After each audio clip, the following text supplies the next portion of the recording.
अहमदाबाद में traffic police एहलकार ने जो हेलमेट पहना हुआ है ये कोई आम हेलमेट नहीं, ये बहुत ही खास हेलमेट है क्योंकि इसमें एयर कंडीशनर है। शदीद गर्मी में ट्रैफिक मैनेज करने वाले पुलिस वालों को कुछ रिलीफ फराहम करने के लिए अहमदाबाद पुलिस को ये आइडिया आया कि वो अपने अफसरान को एसी हेलमेट फराहम करें।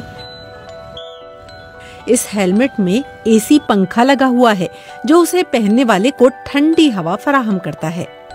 अहमदाबाद ट्रैफिक पुलिस में तजर्बाती बुनियादों पर हमने अहमदाबाद में ट्रैफिक पुलिस वालों को एसी हेलमेट दिए हैं। हेलमेट में एक पंखा होता है जो बैटरी से चलता है। ये बैटरी कमर पर बांधे जाने वाली बेल्ट पर लगी होती है। ये हेलमेट शदीद गर्म दर्जा हरारत के दौरान पहनने वाले को रिलीफ फराहम करता है और आपके चेहरे पर धूल जमने से भी बचाता है।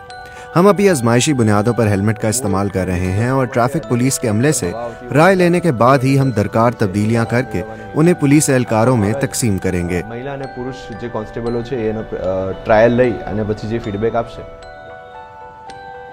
इस एसी हेलमेट में पावर बैकअप भी है।